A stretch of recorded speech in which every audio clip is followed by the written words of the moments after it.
BS Reviews. Yes. Just to let you guys know, we're called the BS Reviews because his name is Ben, as my name is Seth. My name is Ben Powell.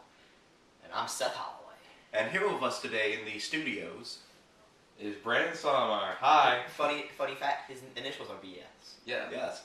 So We are surrounded by BS today. yes, our lives are just BS. Let's surround you with our BS today as well. We're gonna do a movie review for you of The Social Network. The Social Network. The Social Network. Alright. So We are back. Yes, we're gonna start this off by telling you what our expectations were when we watched this movie. Because we heard that it was amazing and that it was nominated for an Oscar. We didn't see it in the theaters. We waited till DVD. I got it from Netflix. He bought it just immediately. The 2-disc collector's edition. Yes, It's a very simple package, yet so beautiful. Which I bought yesterday, and it's pretty good. And he saw it when I saw it on Netflix. Yes. And coming into it, I thought it was I already loved the story because I heard the story of Facebook was amazing about all the lawsuits and the controversy there was. So I was pretty sure that David Fincher could make a pretty good movie because I like his movies, and I knew that Jesse Eisenberg could play it well.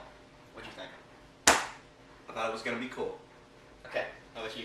I thought it'd be a great movie, but to see every newspaper give a review that's basically the same, saying it's the best movie of the year, best movie of the year, best movie of the year. It does get kind of annoying, you know. Alright. Everybody's somebody.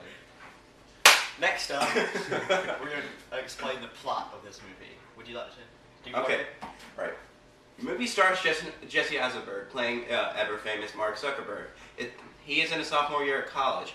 He gets dumped. He's no longer in a relationship, so he goes home and starts blogging about his Pretty much how bad the girl is. yeah, pretty much, and getting drunk. So then he gets this idea to create this website called Face Smash, where he took a bunch of photos from a Harvard University website. yeah, and all the houses they have. and compiled them into a website that is basically like a hotornot.com, basically. And he crashed the Harvard server within how long did it take? Like Between 6 hours. Yeah. Something like that. Yeah, with like over 22,000 hits. 22,000 in one day. It crashed Harvard servers. And then these two twins, they come to him with this idea of a website they want to make called Harvard Connections, which is a dating site. Well, it's kind of like a Facebook / dating site because it does have the person on just having friends, but it's also geared for people who want to start dating. It's also more specialized. But basically, and it's just for Harvard.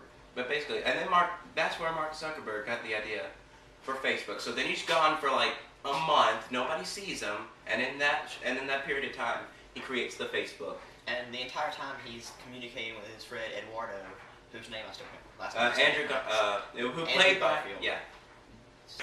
Andy Garfield plays Eduardo, whose last name I still can't pronounce, who's the co-founder of Facebook because he funds everything like the servers and all the things. That Because apparently over the summer he got like $300,000 in oil shares. So. Yes, he was a very good investor. He's only in his sophomore year. Yeah, wasn't he like the CFO of that company? Yes, he's the CFO of Facebook. And then when Facebook gets more popular, in comes what? Sean Parker, the inventor of Napster, to help out Mark Zuckerberg. Of course, played by the ever-talented Justin Timberlake. Yes. The thing about his character was that he was trying to get Mark Zuckerberg to take the website farther, but against Eduardo's plans. So there's a really big conflict between Eduardo and Sean Parker, based on their conflicts of interest. Really good party scenes too. Really good. Really let's leave good. That's a side note. Yeah. We're going to Stanford. Yeah, go to Stanford. Stanford. Go there. Yes. Oh yeah, and another character I want to pull up. Brenda Song played a character named Christy, and for the short time she was in this movie, I thought she actually did pretty good. She did a pretty good job. Yeah, she really moved the Sean Parker thing along by kind of flirting with him while being Eduardo's girlfriend, so it kind of fueled his envy a little bit more. And so after all this happens, Sean Parker suggests that Mark Zuckerberg moves. Oh wait, spoiler alert! Yeah. This entire thing is spoiler alert. Yeah. So if you haven't seen the movie, don't watch this. We put like 7 minutes in.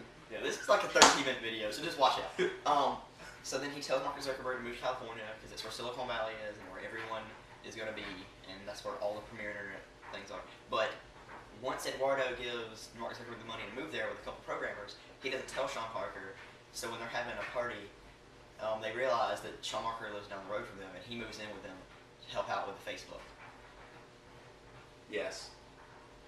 And so soon they actually get sponsorships and get $500,000 and move into an office in which Eduardo has 7% of the company and Zuckerberg has about 54. Well, 51, I think. No, Eduardo has 34 and Yeah. he has 51, and then everyone else is distributed among that. And the first lawsuit comes up, well, the second one really much, because the twins are already suing him for stealing their idea. And the second one comes up when Eduardo comes to the office one day and realizes that he's been almost completely cut from the company. His share is down to 0.03%. And that's when my favorite scene in the movie comes up. When Eduardo just walks in, Mark Zuckerberg, who has his headphone on and is wired into making the website, and just smashes his laptop and just gets mad at everyone. And it's a very moving scene. And it's really intense, and you can tell that these are all great actors who were suited for the movie. But okay, I think that now we should move on to the review. That's pretty much all you need to know. Okay, all right. And here is our review of it. Okay, who wants to go first? I will. One thing I really liked about this movie was that instead of making a good bit of plot and then having two boring court scenes at the end, they let you have the court scenes in stride throughout the entire movie. And it made it it didn't make it boring, and it really made the movie for me, how they did that. And plus all the performances were great. Eisenberg did a beautiful job at being Mark Zuckerberg, and Andrew Garfield, I've never seen him in a movie before. Being the first one that I've seen, it was really good. And the guy who played both of the twins is phenomenal. And of course, J. Timms did good. Yeah. J. Timms? J. Timms. Okay. What you got? I would say that this movie has a really intricate story that would be incredibly boring if it didn't have such excellent actors to play excellent characters to push the movie along. And it kind of like has the style and a quirkiness of an indie film, but you know, put into a major motion Actually, when picture. I first saw the preview, I thought it was just going to be an indie film. It wasn't going to get many theaters, but I was completely wrong. Well, it has that like indie film style. Yeah, it feels like one when you're watching it. Like it's one of those really good indie films. Well, in the first couple of minutes, at least it felt to me, but after that, it sort of went excess. You know, especially with the introduction of Sean Parker. Yes. And oh wait, there was one person I forgot to bring up. I think her name is Rooney Mara. She has a short part in this film. You know, Mark Zuckerberg's girlfriend. Yeah. She has a really short part in this movie, but I think this movie kind of like brought her back from the disaster that was Nightmare on Elm Street. So she did pretty good in this movie as well. I like the movie because it seemed like the ending and the beginning sort of matched each other, especially in dialogue and in the way that Mark Zuckerberg acts. You can think of it like a pyramid. The beginning and ending just sort of like match, and then the middle just sort of. I don't know what I'm saying here. We can tell. That's why his initials are BS. Yeah. So how about the final verdict, you guys? What? Wait, did you finish? Where you go? Oh, that's all I had. Okay. All right, okay. So we rate things on a thing we call the pH scale, because his last name is Powell, my last name is Holloway. It's just the pH scale. Don't find us, okay? Kind of like that. We kind of gave our full names out, so don't look for us. Acids and bases and. I think Science. Well, we would add the acids and bases in, but then that would just get a little too complicated. So we're just gonna you know. scale our 1 to 10 pH scale. What would you give this movie, Ben? I would give it.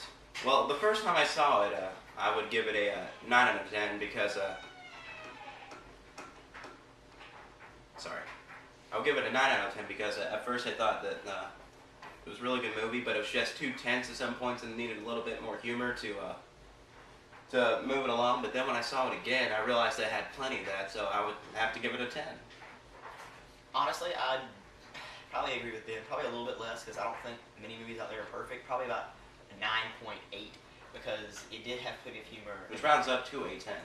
Pretty much. And the performances were amazing, and just the story had me from the beginning. I loved it. Brandon Sotomayor, what do you give this on the pH scale? Well, I would give it a 10, but it seems like the flashback to the court cases and the present storyline. Yeah, it seems sort of like used. So I think I give it either a 9 or 8. Okay, Well, once again, we're gonna pan this guy out. So you hear And some don't voices. see him again. If you hear some voices, you'll know that. So this has been the BS Reviewers, and we just reviewed The Social Network. And we BS'd our way through this.